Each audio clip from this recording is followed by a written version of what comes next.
¿Qué son los créditos en high school y para qué se usan exactamente? ¿Te dan algún tipo de asesoramiento para que apliques a becas universitarias o tienes que hacerlo por tu cuenta? ¿Cuáles son las escuelas que te exigen que vayas con uniforme y cuáles no?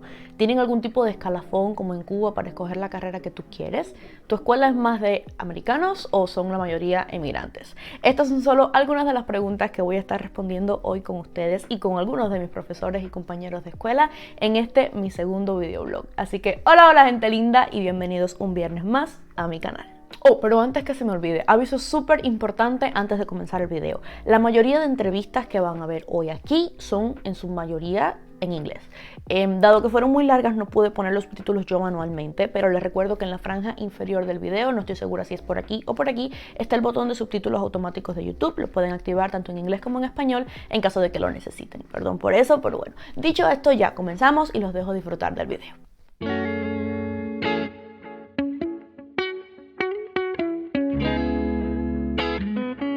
Hoy quiero centrarme más en responder a sus dudas, pero si sienten curiosidad por mi rutina de mañana, recuerden que todos esos detalles están en mi último video.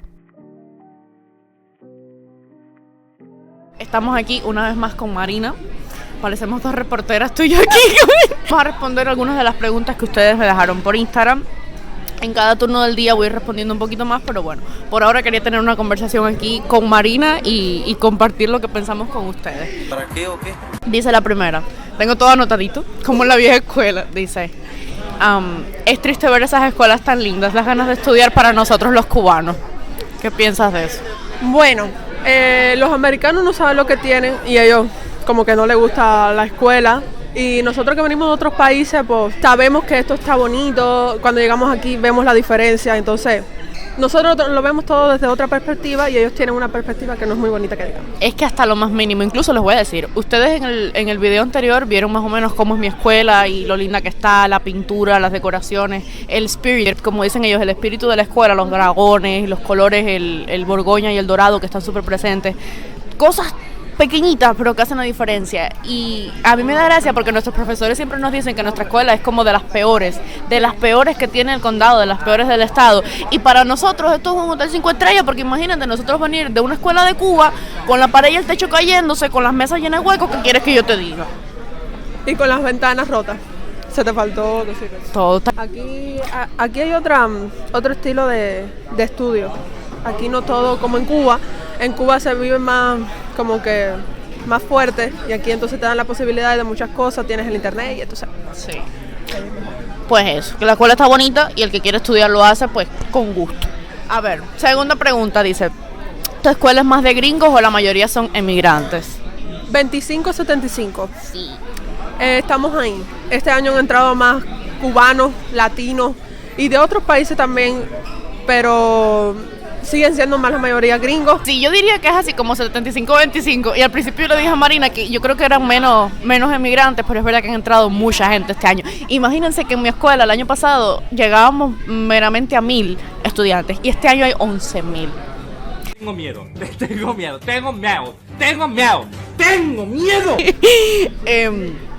Pero sí, ¿de qué estábamos hablando? Ay, Dios mío. Del porcentaje pero sigue siendo mucho más americano, sí, mucho más americano. Aparte, recuerden que nosotros estamos en el estado de Kentucky, estado campestre que está mucho más al norte, por lo tanto hay menos latinos que en estados como por ejemplo, no sé, Florida, Texas, estados así. Y última pregunta para dejar tranquila a Marina por ahora, porque tercer turno me vuelve a tocar y volvemos a responder. ¿Ok? Sí, yo le pago algo después. ¿Qué tipo de escuelas son las que hay que ir con uniforme? Depende del estado. Aquí los estados son muy independientes y no tienen mucho que ver algunos. Entonces depende del estado y depende de las escuelas como tal. Aquí nada más se ven más en elementary. Caballero, esto es Estados Unidos. Aquí todo el mundo hace lo que quiere hacer por institución. Se rigen por sus instituciones. Entonces, en esta escuela, no sé si antes, en tiempos ancestrales, habrá habido uniforme, pero actualmente la gente viene como quiere. Y créanme que cuando les decimos como quiere, nos referimos a como quiere. Desde pijamas, Colchas, almohadas, tres cortos, todo. Lo que no se pueden imaginar aquí. Igual el pelo, las pelucas, el maquillaje, los tatuajes, todo es permitido y todo es visible. Eso sí, mientras no hagan alegación a droga o al sexismo, al machismo, esas cosas, ¿sabes? Con problemas sociales, que saben que en este país todo eso es foco, todo es permitido excepto esas cosas.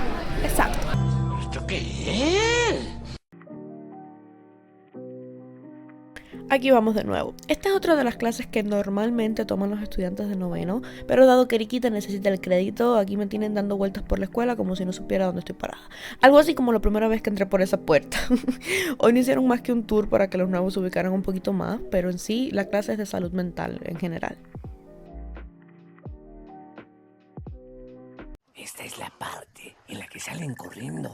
Bueno, familia, este periodo es llamado acceleration o aceleración. En resumen, básicamente son 90 minutos que la escuela te da para que tú hagas todas tus tareas, trabajos, ensayos, proyectos, vayas a ver a tus profesores, te reúnes con ellos si así lo necesitas. Es básicamente para que no tengas excusa de decir no me dio tiempo a hacerlo en la casa. Bueno, tienes un turno completo en la escuela para encargarte de las cosas de la escuela. Eso es básicamente lo que es este turno y todos los estudiantes lo tenemos a la misma hora cada 2 días. La profesora que tengo en este turno este año es maravillosa, entonces me tomé el atrevimiento de preguntarle si podía entrevistarla un poquito para responder algunas de las preguntas que tengo pendientes con ustedes y me dijo que sí, que no había problema con eso. Entonces lo que voy a hacer ahora es esperar unos minuticos a que ella esté lista. 20 minutos después. So I was making like a little introduction to you in Spanish for sure because my channel, as I told you, is in Spanish, and these are basically questions made by my followers who are basically Cuban students, mostly new to the country, and they want to know like how things work here because, like I told you, the educational system here is very different than Cuba. So you're gonna be very helpful, guys. Let me introduce you to Miss Dalton. Hello. Hello, hola. Hola. Okay, so the first question would be, what exactly are credits here in high school? What do you use them for, and what are they? Okay. So credits are essentially what you earn for completing a course. And in Kentucky specifically, you have to earn a certain number of credits, meaning you've completed specific courses that will then determine your eligibility for graduation, meaning now you are ready to graduate. How many credits do we need here in the state of Kentucky to be able to graduate from high school? So to graduate from high school, you would need at least 22 credits. Many seniors actually graduate with much more, but 22 are the required. The next question would be, do you can choose every single subject for your schedule, or there are some of them who are required? So unfortunately at our school, you don't have a lot of student choice, but there are courses that are required, so you really don't have an option that way. But we do have what are called elective courses that typically you would elect to take the course, meaning it's something extra beyond the required courses, like maybe a creative writing or an art class, a music class, maybe it's a history class that's not a required course, then yes, you would be able to choose those classes. The next one says, do you get actual help for applied for scholarships for college? Students can get help if they go visit their counselor, and sometimes we have another counselor that'll come in, Miss T, who will help students with like financial aid. I do wish as a school we did more to help students with scholarships and applying for scholarships. Unfortunately now you only get the help if you ask for it. So it's not like the teacher is gonna come to you and ask you, hey, do you need help? You have to look for the scholarship first, and then if you need help, you got to and ask them. Okay, got you, perfect. And I think the last question I have for you today is, how's the process like to get into the college or to choose a career here in the United States? To get into college, it really depends on the college because every college has its own criteria of what they accept. Some of them you have to have scored a certain points on the test, like the ACT or SAT. Some colleges look at your transcript and your grade. They don't care about test scores. So again, it really depends on the college. Many of them you have to write applications or fill out an application, write an essay. Some of them will even want you to come in for an interview. As far as careers, kind of the same thing. You fill out an application to apply for the job. They'll call you in for an interview. We have a lot of places that are hiring, but it's really hard to know exactly what they're looking for without reading their description, and you want to make sure you tailor your resume or your application to what the qualifications are they're looking for. Perfect. Okay. And what about your experience in college? It was a good stage in your life, or how was that? So I actually went to college right out of high school. I had a full scholarship to be a teacher. Life happened, and I had to take a detour. So I didn't really experience the full college life, like staying on a dorm. I didn't do that. I didn't join like a sorority or go to any parties. When I went back to college as an adult, I was too old for all of that, really. But I still think it was a great experience because you do find those professors that some of them really do care for you and will take the time. But most of the professors in college, this is your work, get it done. That's it. Yes, that's it. So, I mean, I think you grow up really fast in college because it's not anything like high school at all. Oh my gosh. Well, wish me luck. Yes, you'll be fine. Okay, so thank you very much, Mr. Dalton. It was a really pleasure to have you here, and I hope you guys enjoyed it, sus consejos, sus respuestas, y de verdad les haya servido de ayuda a esto. It was written in Spanish. You can say adios.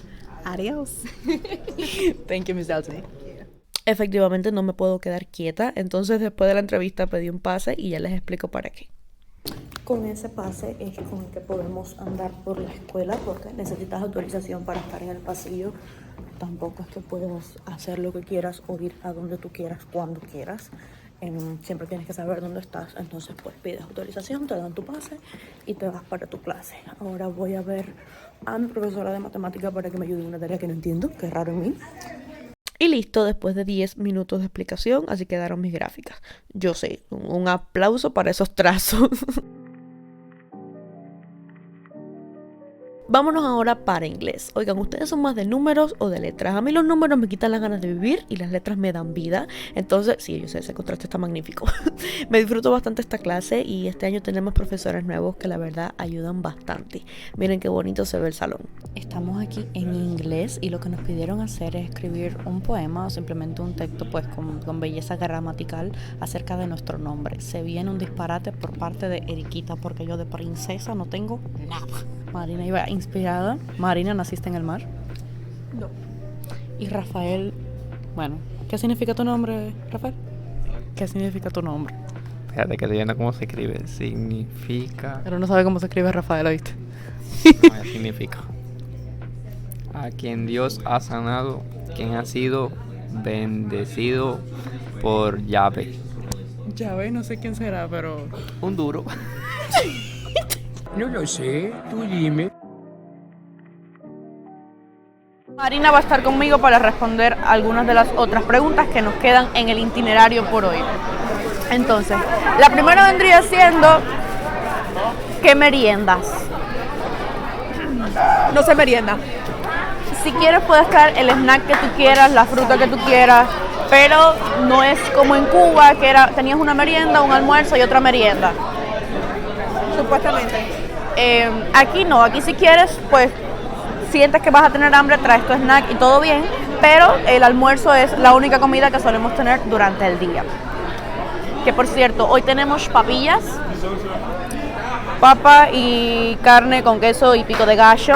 Pico de gallo, que hago poniendo acento argentino cuando el pico de gallo es mexicano, pero bueno, ese no es el punto. El punto es que vamos a comer y ya después seguimos respondiendo porque tengo hambre y porque soy cubano y porque necesitamos comer. Vamos a arreglarlo con una cerveza. Bueno muchachos, ahora les voy a presentar a Mr. Thompson. Él ahora mismo es profesor de ESL. ESL es básicamente English as Second Language, es inglés como segundo idioma. Son los profesores que se encargan de enseñarles español a los estudiantes que no saben nada de inglés y vamos a estar haciéndoles unas preguntas relacionadas con eso. ¿Qué hago si llego a la escuela sin saber inglés y todo eso? Entonces, welcome Mr. Thompson to my channel, to my space, and thank you for your time for this interview. Oh, my pleasure. Thanks. So the first question will be, what happened if I came to school, like in the US, in Kentucky, and I don't know any English? Like what happened when I came into school? Okay. The first thing that the school will do, they'll send you to a district office, which is where, you know, they're in charge of all the schools. You'll go there and they'll give you a test, not for a grade, no grado. It's a test to determine how much English you can speak, how much English you can hear, how much English you can read, and how much English you can write. And based off your score on that test, in Louisville, Kentucky, they will then, if you know very little English, they will recommend that you go to a special school called Newcomer Academy. And that is a school for students who are new to the country, who are learning to speak the language and learning to hear the language. You would go there for 1 year with other students like yourself who are learning the language. You go there for 1 year, and then after 1 year, you would go to your local high school. And when you came to your high school, you would have already learned to speak the language and to hear the language, so that when you're in a math class or a science class or a history class, you understand the teacher. I had a student, so I teach a couple of classes with about 18 students who are brand new to the country. They're all Latino, and they don't speak English, and they don't understand English yet. They don't hear it, they don't speak it, but they're learning. And I had a student ask me, she said, how long will it take to learn English, to learn to speak it, learn to hear it? Erica, can you guess what I told her, what my answer was? You cannot tell. No. Well, yeah, that's true. Well, yeah, she's right. You can't tell, but you find out really quickly. I told all the students, I said, mi estudiante, excelente pregunta. Pregunta excelente. Excellent question. How long will it take to learn to speak and hear English? And I said, it depends on the student. It depends on how hard they work. Trabajo duro. If they work hard, I've had students who learn to speak and learn to hear in 6 months. I've had students who learn to write and to read in 1 year. But if they don't work hard, then I have students who may take a very long time. One of the temptations, I think, when students come to America, and I would do this too, if I got into a plane and I moved to Cuba. You don't want to do that. I don't want to. I don't want to do that. I would, but I would look for americanos who spoke English, and I'd say, "Oh, my friend, let's talk. Oh, let's speak in English, only English." I don't need to learn Spanish then. I don't need to learn Spanish, right? So one mistake I think that some students make, they don't practice their speaking, they don't practice their listening, they don't practice their reading, and they don't practice their writing. Trabajo duro, that's the key. That's the key.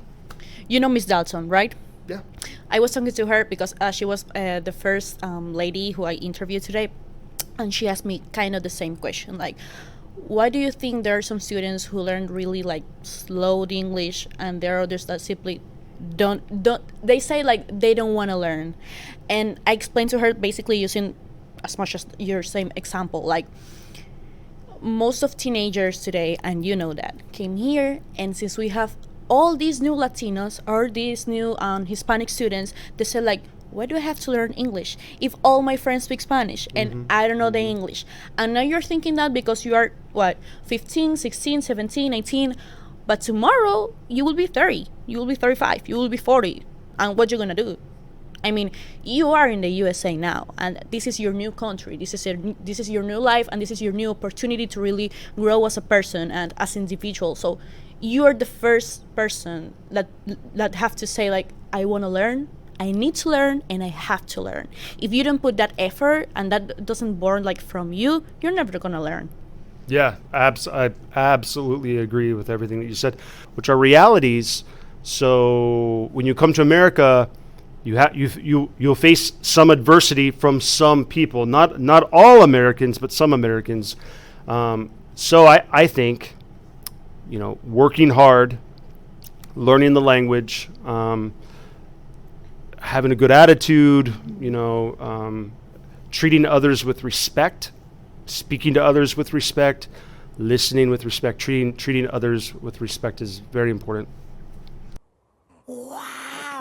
Thank you very much for that message. It's really, really nice. And thank you also for your time and your patience for me, because I talk too much. No, amazing. Because it was really nice to have you today, Mr. Thompson. Thank you very much. My pleasure. My pleasure. Okay. Thank you. You can say adios because this is like the goodbye. Adios. Hasta luego. Bye-bye. Hola de nuevo. Bueno, básicamente les voy a presentar a Mr. Drummond. En este último periodo lo que vamos a hacer básicamente es para todos los seniors, los estudiantes de 12 grado que necesiten créditos, él nos presta sus computadoras para que todos los cursos online de los créditos que necesitamos los podamos ganar aquí. Entonces, él va a ser mi último entrevistado del día. I just said like you're gonna be the last interview in the day. And I thought you were calling me a name. yeah, your name too, for sure. So, tenemos como dos, tres preguntitas más que él nos va a ayudar con la respuesta. Así que, thank you, Mr. Drummond, for your time and to be here with us today. I'm glad to be here. Thanks for having me. Basically, they're asking if here you have to have like several like points or you have to be like in a scale, the best or the worst in your school to be able to study whatever you want to study. So your scores can determine like your ACT score, SAT score, and your GPA can determine what college you can get into. So we have what's called the Ivy League schools, your Harvard, your Yales, and those are only the best of the best students. Then you have like University of Louisville. Any student that can qualify to get into college can go to Louisville. But as far as ability level, you still have the opportunity to, once you get into a college, now you might not get into a certain college if you have low scores, but you still have the ability to become a doctor per se if you want to work hard and get in. So the only thing that changes like the college, but the career, you can do whatever you want. Sometimes it's hard to get into med school to become a doctor if you have low scores coming out, or because you're not prepared enough to do well in those college classes. But yeah, essentially, if you can graduate and qualify to get in the university, you have a chance to be whatever career you want. Okay, thank you. The other question would be, what are your experience with the fire drills? You know, when we go outside, can you explain like a little bit why do we do that and what kind of fire drills we have? So every high school is mandated by law to have drills every month, whether it's fire drill, earthquake drill, severe weather drill. So fire drill, we all practice leaving the building in a timely manner. So if there is a real fire, students know where to go, where to be, and get out safely. So, for the last question, what do you think about those parents who overprotect their kids Like your overall? parents. Yeah, my parents, Hispanic parents, who think, who see this kind of news, and they're worried about the kids, and because you're a father. So what do you think about those parents? Sure. I would say there's millions of kids who go to school every day. There's thousands of schools in America. Anything that tragic happens is going to be news across the world. But if you look at percentages and you look at the thousands and millions of kids that go home safe every day, it's a very low percentage. Yeah. Doesn't make it, any better that it does happen, but it's one of the safest places in America. Schools are. Well, that's it. Thank you very much, Mr. Drummond, for your time and your patience because of my phone and me talking very much. But yeah, it was a pleasure to have you here and to answer these questions for you guys.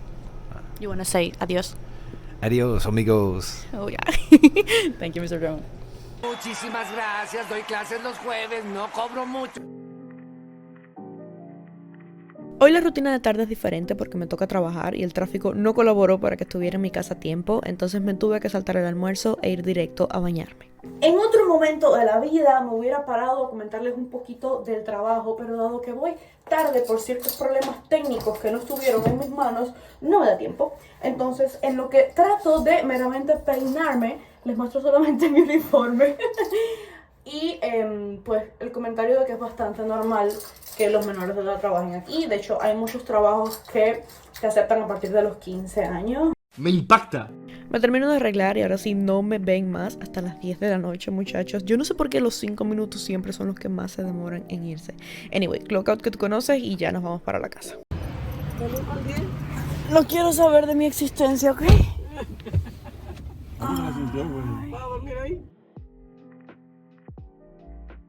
Básicamente o no tan básicamente, ese fue el video de hoy. Estoy muerta, ¿ok? Muerta.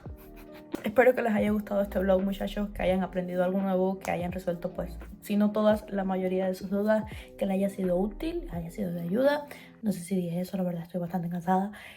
O simplemente los haya entretenido un ratico. Si es así, no se olviden de suscribirse si es que aún no lo han hecho. Y recuerden que nos vemos por aquí el siguiente viernes. Como siempre les digo, muchísimas gracias por ver, gente linda. Bye.